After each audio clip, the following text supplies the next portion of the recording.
In this video, I'm going to talk all about the condo market in Edmonton, what happened in the month of January. Don't forget to subscribe and hit that bell for a notification if you want to hear the update every month. Hi, this is Melody Wilson with the Real Life team at Remax Elite, and all about condos right now is what we're going to talk about. So if you own a condo, you're thinking about buying a condo, what do you need to know? Well, right now the real estate market for the condo market is still a huge buyer's market.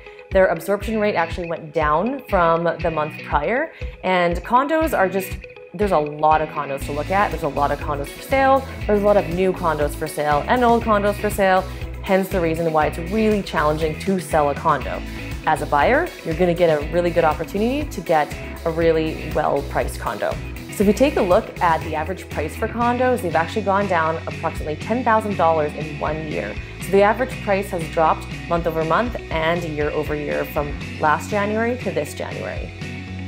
So if you look at the average price trend for the condo market, you'll see in the last 10 years, no surprise, we've had a huge drop in the last 10 years. And again, with the recession in place and the fact that we have an excessive amount of inventory with the condos, it continues to bring the price point down. Do I think the price point's going to ever go up? Honestly, in the condo market, unless we start to see the condo housing market slow down, as in no more new buildings, that they stop building more and more new ones, which I haven't seen any signs of that, which you'd think in the slower economy that we would have seen them slow down. They've only continued to go up. Now, why do builders keep doing it? Likely because an entry point for a condo is a lot lower price point than a single family home. So then people think they can afford that easier. My recommendation is if condo life isn't for you, you may want to consider just saving your money and renting versus investing into a condo, because condo is great, and if that fits your lifestyle in terms of you want people to take care of your yard, well, you don't have a yard, the snow and having underground parking and just really low maintenance, maybe you travel a lot or you don't have a big family, then it works for you.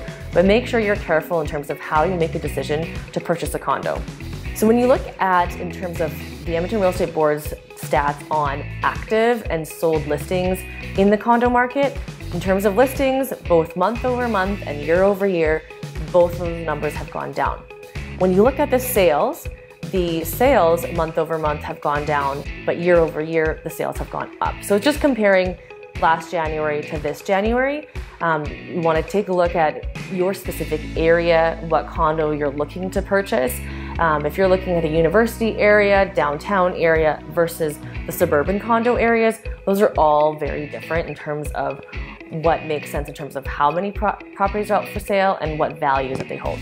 So for the average days on market for condos, it went down from last January at this time, but it did go up from December. What does that mean?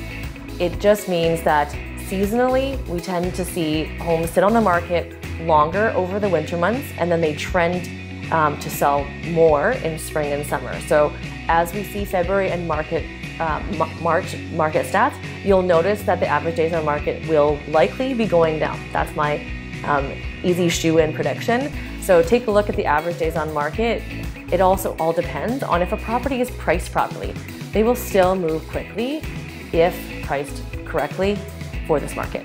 So for market distribution, in terms of where are all the buyers spending their money, where are all the sellers selling in the condo market, it's all under $200,000. So take a look, that's a big chunk. That was for the month of January, and no one yet for the month of January or 2020 has purchased a condo for over $500,000. You might think that's insane, but there are condos listed over $500,000. They just haven't moved yet. So what do I think the condo market is going to do?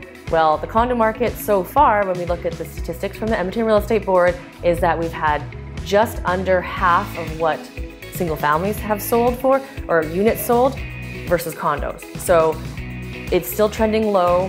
It's still a very good opportunity to purchase a condo if it makes sense for you.